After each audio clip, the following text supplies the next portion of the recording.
Hello everyone, আজকে আমার ছেলেকে যখনই বলেছি যে বাবু আজকে ফাদার্স ডে, তুমি বাবাকে গিয়ে বলবে হ্যাপি ফাদার্স ডে বাবা, তখনই আমার ছেলে বলছে মা আমি বাবাকে কি গিফট দেবো।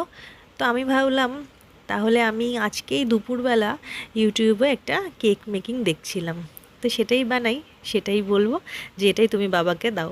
তো বলে আমি দুটো ওরিও বিস্কুট কিনে এনেছি, নিয়ে সেটাকে আগে গুঁড়ো করে নিলাম। অ্যাকচুয়ালি যেহেতু আজকে ফার্স্ট টাইম ট্রাই করছি, জানি না কেমন হবে, তাই একেবারে অল্প করেই করছি, একদম ছোট্ট একটা কেক বানাবো, দেখি আগে কেমন হয়। তো সেটাই শেয়ার করছি। এবারে এই বিস্কিটের গুঁড়োর মধ্যে কিছুটা চিনি দিয়ে সেটাকেও একসঙ্গে মিক্স করে নিচ্ছি। তো এই যে আমার মিক্স করা হয়ে গেছে। বাড়িতে যেহেতু কোকো পাউডার, ইনো, দুধ সবই রয়েছে, তাই ভাবলাম একবার দেখি না ট্রাই করে যে কেমন হয়। চেষ্টা না করলে তো বুঝবো না। চিনিটা কিন্তু ভালো গুঁড়ো হয়নি আমি দেখতে পাচ্ছি। তো ঠিক আছে, এখন তো মিক্স করব, গলে যাবে।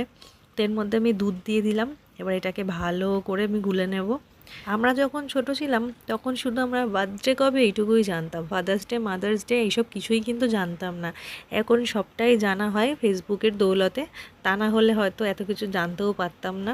তবে বেশ ভালোই, এক একটা সম্পর্কের এক একটা স্পেশাল দিন থাকলে বেশ ভালোই লাগে। যদিও বাবা বা মায়েরদের কোনো নির্দিষ্ট দিন হয় না, প্রত্যেকটা দিনই তাদের। তো যাই হোক, এখানে কোকো পাউডার আছে, কোকো পাউডারটাও আমি অল্প পরিমাণে দিয়ে দিচ্ছি। এই যে এটাকে আবার ভালো করে আমি মিক্স করে নেব। এই কেক বানানোর পদ্ধতিটা সত্যি আমার এত সোজা লাগলো, ভাবলাম দেখি একবার বানিয়ে। সত্যি যদি দেখি খেতে খুব ভালো হয়েছে, তাহলে তো আমি এটা বারবার বানাতে থাকবো, কারণ খুবই ইজি। তো যাই হোক, এবার একটু ইনো দিয়ে দিলাম আমি এর মধ্যে। এবারে আবার এটাকে ভালো করে মিক্স করে নেব। এই যে আমার ভালো করে মিক্স করা হয়ে গেছে। এবার এটা আমি একটা বাটির মধ্যে ঢেলে দেবো। যেই বাটিটায় ঢালবো, এই যে সেই বাটিটায় আমি পুরোটা একটুখানি মাখন মাখিয়ে নিয়েছি, কারণ সাদা তেল ছিল না, তো বাটার ছিল বলে একটুখানি বাটার নিয়ে আমি পুরো বাটিটার মধ্যে মাখিয়ে নিয়েছি, তাহলে উঠবে ভালো কেকটা আর কি, সেই কারণে।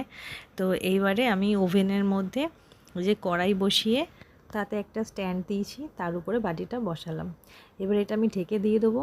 আর এটা একেবারে লো ফ্লেমে বেশ অনেকক্ষণ লাগবে, অন্তত 35-40 মিনিট লাগবেই হতে, যেমনটা দেখেছি আমি ভিডিওয়। তো ততক্ষণ সময় আমি রাখবো, তারপর দেখাচ্ছি।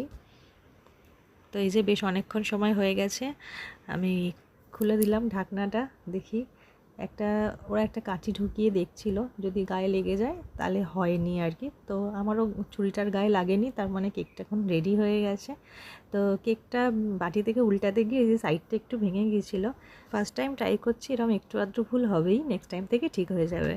আর যদি চকলেট সিরাপ থাকতো তাহলে পুরো কেকটার উপর দিয়ে দিলে দেখতে আরও বেশি সুন্দর লাগতো।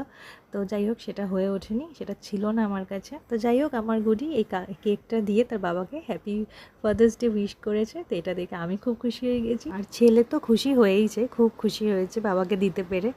আর কেকটা টেস্ট অনুযায়ী যদি বলি, মোটামুটি হয়েছিল, খুব ভালো হয়নি, আবার খুব খারাপও না।